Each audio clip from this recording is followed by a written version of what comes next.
বই পড়ি জীবন গড়ি।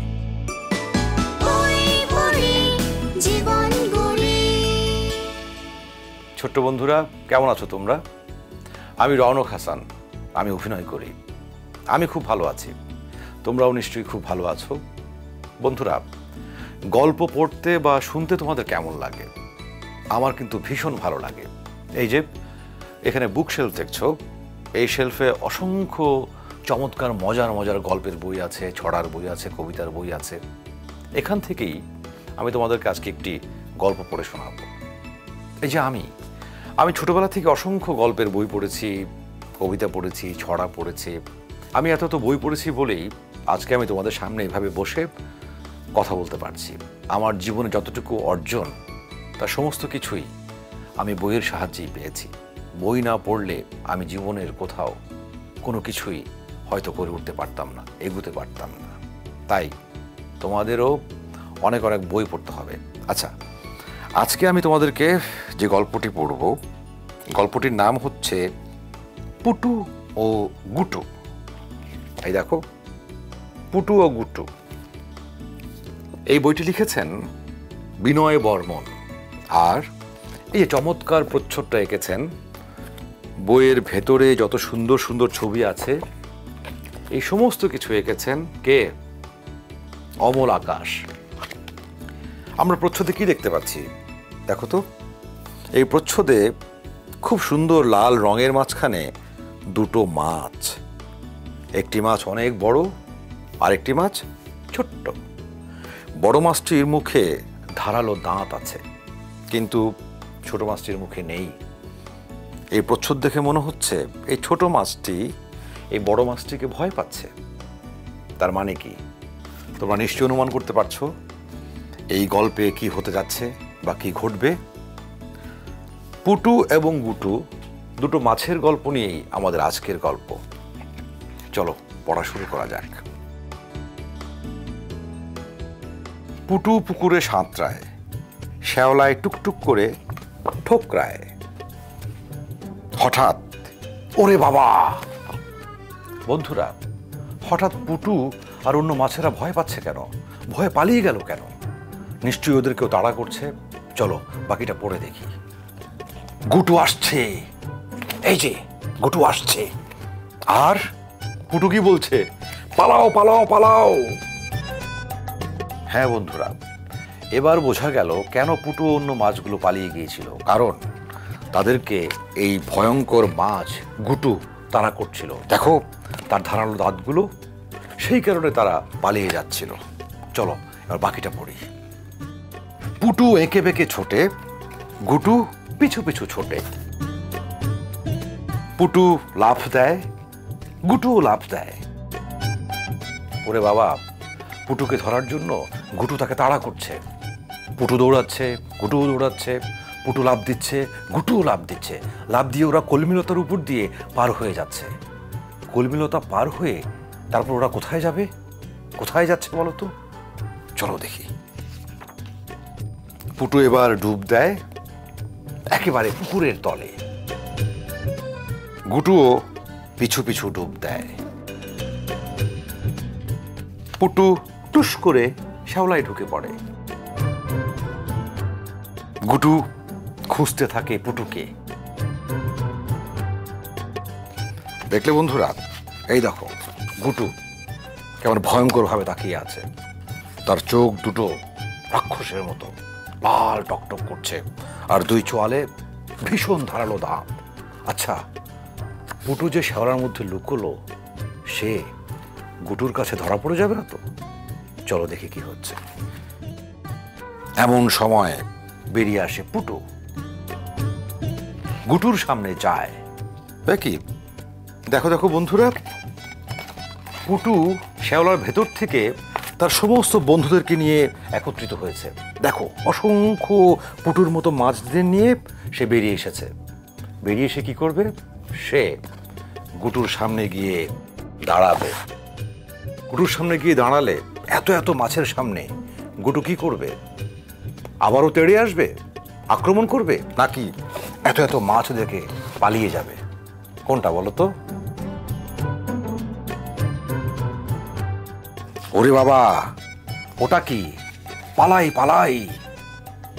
এই দেখো, অসংখ্য গুটু তার দলবল নিয়ে এই যে পুটুকে ধাওয়া করছে, আর সেই দেখেই পুটু পালাই পালাই বলে পালিয়ে গেল। পুটু আবার সাতটায় শ্যাওলায় টুকটুক করে ঠোকরায়। শেষ হয়ে গেল আমাদের গল্প পুটু ও গুটু।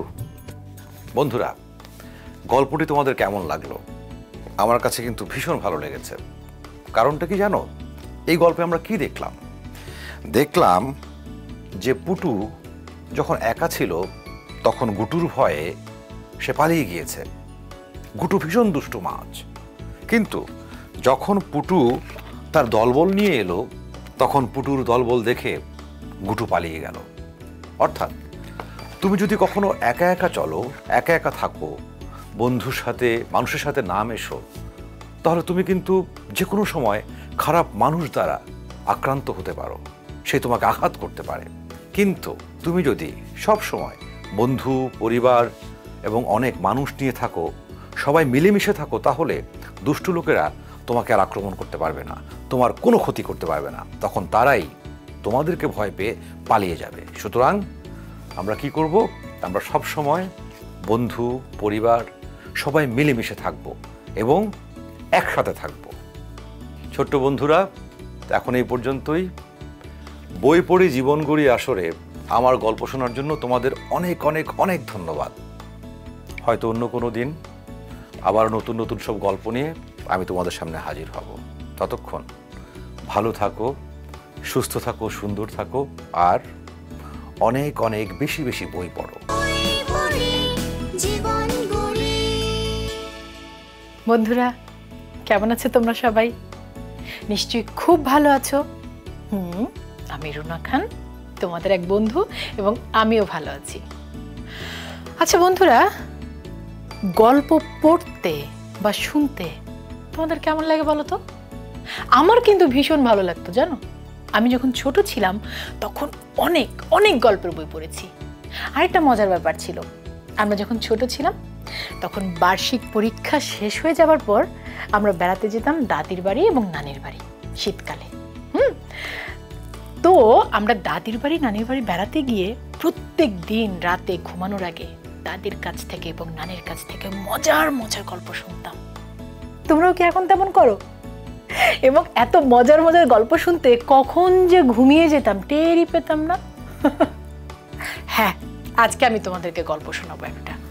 আমি নিজে পড়ে শোনাবো। শুনবে তো নিশ্চয়ই আমার সাথে? এই যে দেখো, এখানে আমাদের খুব সুন্দর একটা বুক শেলফ আছে। আমাদের এই বুক শেলফটা কি সুন্দর বই দিয়ে সাজানো, কত কত বই। আমার তো দেখে মনে হচ্ছে যে আমি সবগুলো বই নিয়ে পড়ে ফেলি। না মানে সব তো আর একদিনে একবারে পড়ে শোনানো সম্ভব না। তবে হ্যাঁ, একটা বই আজকে আমি পড়বো, এবং যে গল্পটা আমি তোমাদেরকে আজকে পড়ে শোনাবো সেই গল্পের বইটা আমি এখান থেকেই নেব, এই বুক শেলফ থেকে। ঠিক আছে, চলো তো দেখি কোনটা নেওয়া যায়, কোনটা। এত গল্প এবং এত মজার মজার। হ্যাঁ, এই যে আসলে এত মজার মজার গল্প, এত গল্প থেকে একটা বই তুলে নেওয়া কঠিন। তারপরও আজকে আমি সিদ্ধান্ত নিয়েছি এই গল্পটাই আমি আজকে তোমাদেরকে পড়ে শোনাবো। এই যে বন্ধুরা, আজকে আমি তোমাদেরকে এই গল্পটা পড়ে শোনাবো। আমাদের এই গল্পটির নাম হচ্ছে মাছেদের অভিযান। আচ্ছা দেখো তো, এই গল্পের প্রচ্ছদে কি ছবি আঁকা আছে? আমরা একটা ট্যাংরা মাছ দেখতে পাচ্ছি। এ মা, এটা কি? এটা তো একটা ডাবের খোসার মতো মনে হচ্ছে। আচ্ছা, ট্যাংরা মাছের সাথে কি ডাবের খোসা থাকার কথা নদীতে? আমার তো কেমন একটু খটকা লাগছে। আচ্ছা দাঁড়াও দাঁড়াও, আগে আমরা দেখে নিই গল্পটা কে লিখেছে এবং এই গল্পের বইয়ে যত ছবি আছে, সুন্দর সুন্দর দারুণ দারুণ ছবি, সেই ছবিগুলো কে এঁকেছে। এই গল্পটি লিখেছেন আহমেদ মুশফিকা নাজনীন, আর গল্পের বইয়ের সব ছবিগুলো এঁকেছেন আরিফুল ইসলাম। আচ্ছা, আমার তো শুরুতেই প্রচ্ছদের ছবি দেখে একটা খটকা লেগেছে। চলো তাড়াতাড়ি আমরা গল্পের বইটা পড়া শুরু করি এবং জেনে নেই ভেতরে কি কাহিনী আছে। মাছেদের অভিযান, লেখক আহমেদ মুশফিকা নাজনীন, আঁকিয়ে আরিফুল ইসলাম। এক ট্যাংরা আর এক পুঁটি মাছ নদীর ধারে খেলছিল। তাই তো হবার কথা, মাছ তো নদীতেই খেলবে। উপরের দিকে উঠতেই মাথায় ব্যথা পেল ট্যাংরা। কি করে ব্যথা পেল? কি একটা অবস্থা বলো তো। ওহো, কি এটা এত শক্ত, নদীতে এলো কি করে? একটা লোক ডাব খেয়ে পানিতে ফেলেছে। ভীষণ রাগ হলো ট্যাংরার। সব ময়লা কেন এদের নদীতেই ফেলতে হবে? আসলেই তো ট্যাংরার তো রাগ হবারই কথা। নদী হচ্ছে মাছদের বসবাসের জায়গা। সেখানে যদি কেউ ডাবের খোসা, পানির বোতল, অন্য আরো নোংরা ময়লা জিনিসপত্র ফেলে, আবর্জনা ফেলে, তাহলে ওরা রাগ হবে না? ধরো আমার আর তোমার যেটা বাড়ি, আমাদের যেটা ঘর, বসার ঘর, সে বসার ঘরে কেউ যদি এসে ময়লা আবর্জনা ফেলে যায়, আমাদের ভালো লাগবে বলো? আমরা তো খুবই রাগ হব, খুবই বিরক্ত হব। আচ্ছা দেখি ট্যাংরা তারপরে কি করে। নদী কত সুন্দর, নদী তো ভীষণ সুন্দর। আর আমাদের দেশ হচ্ছে নদী নালার দেশ, খাল বিলের দেশ, আমাদের সোনার বাংলাদেশ। নদী কি ময়লা ফেলার জায়গা? না, একদম না, নদী ময়লা ফেলার জায়গা না আসলে। ভাবতে ভাবতে সাঁতার কাটে ট্যাংরা। আচ্ছা, তাকিয়ে দেখে এখানে ওখানে অনেক ময়লা, অনেক কালো হয়ে গেছে নদীর পানি। খুবই দুঃখের কথা এবং আসলেই ট্যাংরার খুবই রাগ হবার কথা। এই যে দেখো, দেখো তোমরা, পানির বোতল ফেলেছে, চিপসের প্যাকেট ফেলেছে, চকলেটের প্যাকেট। আর পানির রংটা দেখো, নদীর পানি থাকবে স্বচ্ছ, আর কেমন কালো নোংরা হয়ে গেছে। তো এত ময়লা আবর্জনা ফেললে তো নদীর পানি কালো নোংরা হবেই। ওই কালো নোংরা পানিতে এত ময়লা আবর্জনার মাঝে মাছেরা কি করে বসবাস করবে দেখো তো। এই যে দেখো, এদিকে ট্যাংরা, এদিকে পুঁটি, ওদের কি অসুবিধা হচ্ছে এত আবর্জনার মধ্যে বসবাস করতে।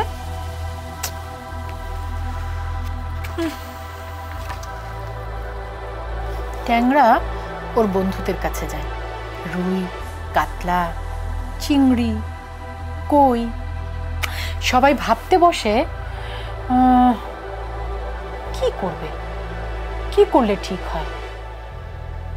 মানুষদেরকে ওরা বলবে, মানুষদের সাথে কথা বলবে। এই যে দেখো, আমাদের সব মাছ বন্ধুরা একসাথে বসে আলাপ আলোচনা করে সিদ্ধান্ত নিয়েছে যে ওরা মানুষদের সাথে কথা বলবে। এটা কিন্তু একটা ভালো সিদ্ধান্ত। পরদিন সবাই নদীর ধারে যায়, দেখে একটা ছেলে নদীতে কি যেন ফেলছে। রুই বলে, এই যে ভাইয়া, ভাইয়া নদীতে এটা কেন ফেলছো? পানি নোংরা হচ্ছে না? এই যে দেখেছো। যখন ছেলেটি নদীতে চিপসের প্যাকেট ফেলতে গেছে, তখন মাছটা বলবেই তো।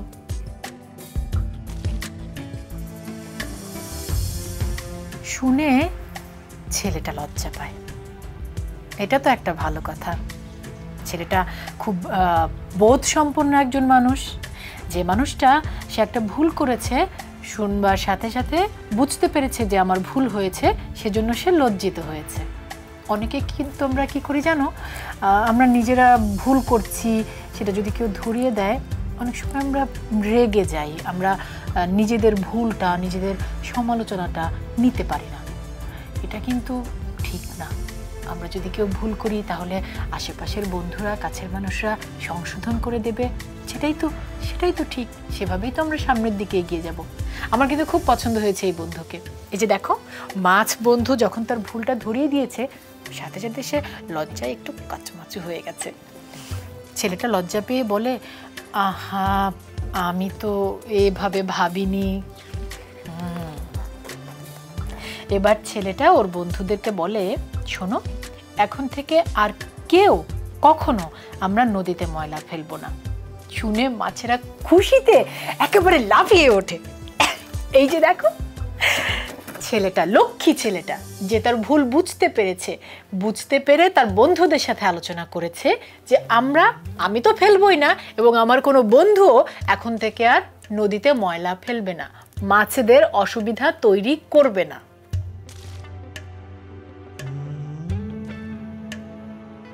পরদিন স্কুলে যাওয়ার সময় ওরা দেখতে পেল নদীর পানি অনেকটাই পরিষ্কার।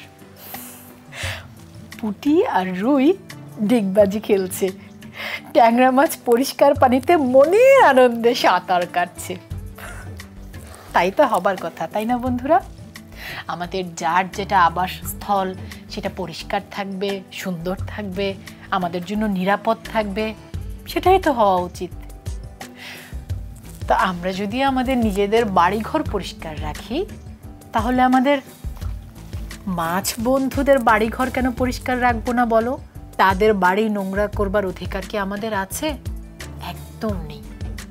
যারা কখনো সখনো করছি তারা ভুল করছি, ভুলে করে ফেলছি। চলো আমরা এখন থেকে প্রতিজ্ঞা করি, এরপর থেকে আর কখনোই কোনো ময়লা আবর্জনা আমরা নদীতে বা আশেপাশে কোথাও ফেলবো না। একটা নির্দিষ্ট জায়গায় একটা ময়লা ফেলার ঝুড়িতে আমরা সেই ময়লাগুলো ফেলবো। যদি বাইরে থাকি তাহলে গুছিয়ে নিয়ে আসবো, বাড়িতে এনে ময়লার ঝুড়িতে ফেলবো। কিন্তু নদীতে, পানিতে, রাস্তাঘাটে, আশেপাশে কোথাও ফেলবো না। নদীটা কিন্তু আমাদের, নোংরা হলে আমাদের নদী নোংরা হবে। রাস্তাগুলোও কিন্তু আমাদের, নোংরা হলে আমাদের রাস্তা নোংরা হবে, আমাদের শহর নোংরা হবে। আমরা আমাদের নদী, শহর, বাড়িঘর কিচ্ছু নোংরা রাখতে চাই না। বন্ধুরা, এই গল্পটি তোমাদের কেমন লাগলো? আমার তো খুব ভালো লেগেছে। তবে নদীতে নোংরা, ময়লা, চিপসের প্যাকেট, আবর্জনা এসব ফেলাতে মাছদের ভীষণ অসুবিধা হচ্ছিল। বন্ধুরা, শহরে বা গ্রামে তোমরা যদি কখনো দেখতে পাও যে আমাদের আশেপাশে নদীতে, নালায় বা বাড়ির আশেপাশের রাস্তাঘাটে, মাঠে কোথাও ময়লা আবর্জনা ছড়িয়ে ছিটিয়ে পড়ে আছে, তাহলে তোমরা কি করবে? আচ্ছা বন্ধুরা, এবার আমাকে একটা কথা বলো। এই যে আমাদের গল্প মাছেদের অভিযান, এই গল্পের কোন চরিত্রটিকে তোমার সবচাইতে বেশি ভালো লেগেছে এবং কেন এত ভালো লাগলো? বন্ধুরা, এবার তোমাদের পুরস্কার জিতে নেয়ার পালা। এজন্য এই দুটি প্রশ্নের উত্তর ঝটপট লিখে পাঠাতে হবে। প্রশ্ন 1, গুটুর ভয়ে পুটু কিসের আড়ালে লুকিয়েছিল? প্রশ্ন 2, নদীতে ময়লা ফেলতে কোন মাছ ছেলেদেরকে নিষেধ করেছিল? বন্ধুরা, প্রশ্ন দুটির উত্তর SMS করে আজ বেলা 3টার মধ্যে পাঠিয়ে দাও এই নম্বরে 09638555222। সঠিক উত্তর দিতে পারলে রুম টু রিডের পক্ষ থেকে তোমাদের কাছে পৌঁছে যাবে দারুণ উপহার।